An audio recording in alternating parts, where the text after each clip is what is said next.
How often do you replace your phone? Or how often do you fix your electronic devices? When the product's life gets shorter or incapable of having it fixed by yourself, there's an argument that this may be a strategy of planned obsolescence, where the companies or manufacturers set the lifespans for their products to increase sales. This is where the right to repair movement started. Thailand has a large independent repair sector for smartphones and other electronic devices, so local repair shops are an alternative for consumers. The situation nowadays, though, is difficult for those shops, as some companies have implemented physical, legal, and digital barriers to independent repair. Edward Radcliffe, who is Executive Director of Southeast Asia Public Policy Institute, gives one great example, which is parts pairing.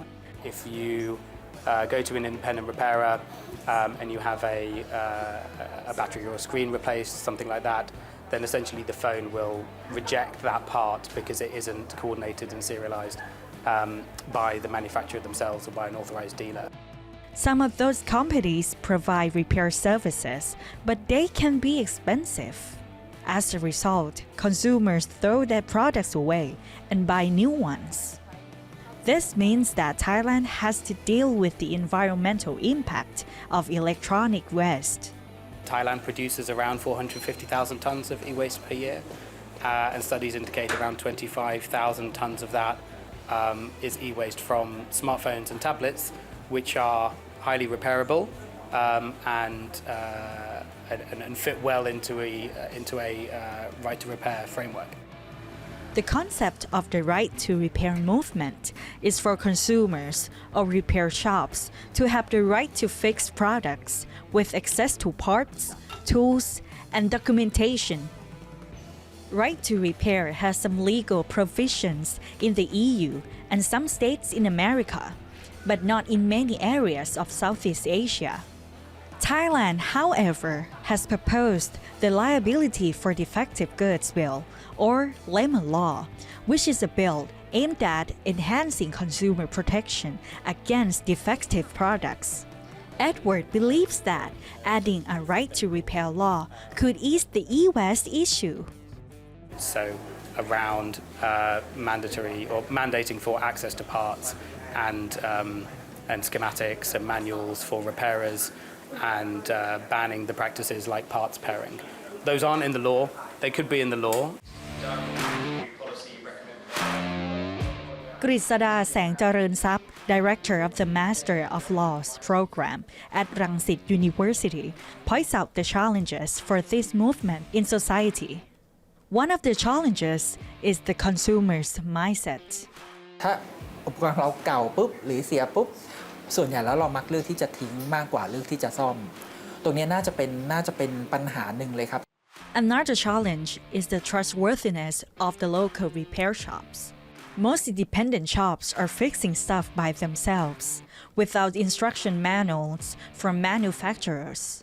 Some parts are hard to find. This is an area that consumers are concerned about. อาจจะต้องมานั่งคุยกันกับอาจจะเป็นสมาคมหรือผู้แทนของร้านรายย่อยเนี่ยเพื่อมาดูว่าเขาสามารถที่จะพูดคุยแล้วก็คอมโพรไมซ์จุดตรงกลางที่สุดตรงนี้ได้มากน้อยแค่ไหน Apart from having a right to repair policy, one of the most important keys is raising awareness of repair culture in Thai society. Park Poom Gomesopa, Director of the Repair Community Thailand, offers non-profit repair cafes as a space in which people can get familiar with the repair culture. We have a manual ready, we have a database ready, we have a messaging channel ready to communicate with whoever interested. That will start populating like initial groups of communities that are trying to work on right to repair around the nation. It is, however, unclear yet where the right to repair movement will be headed in legislation, as this movement is quite new to the country. Pakpoom believes that empowering repair culture at the consumer level could be a key to the success of this movement. Every initiative on repairs or repair economy in countries that already have right to repair policy enforced, it's all started with the consumer. It started with the local community at the grassroots. Warisala Sehan reporting for Thai PBS World.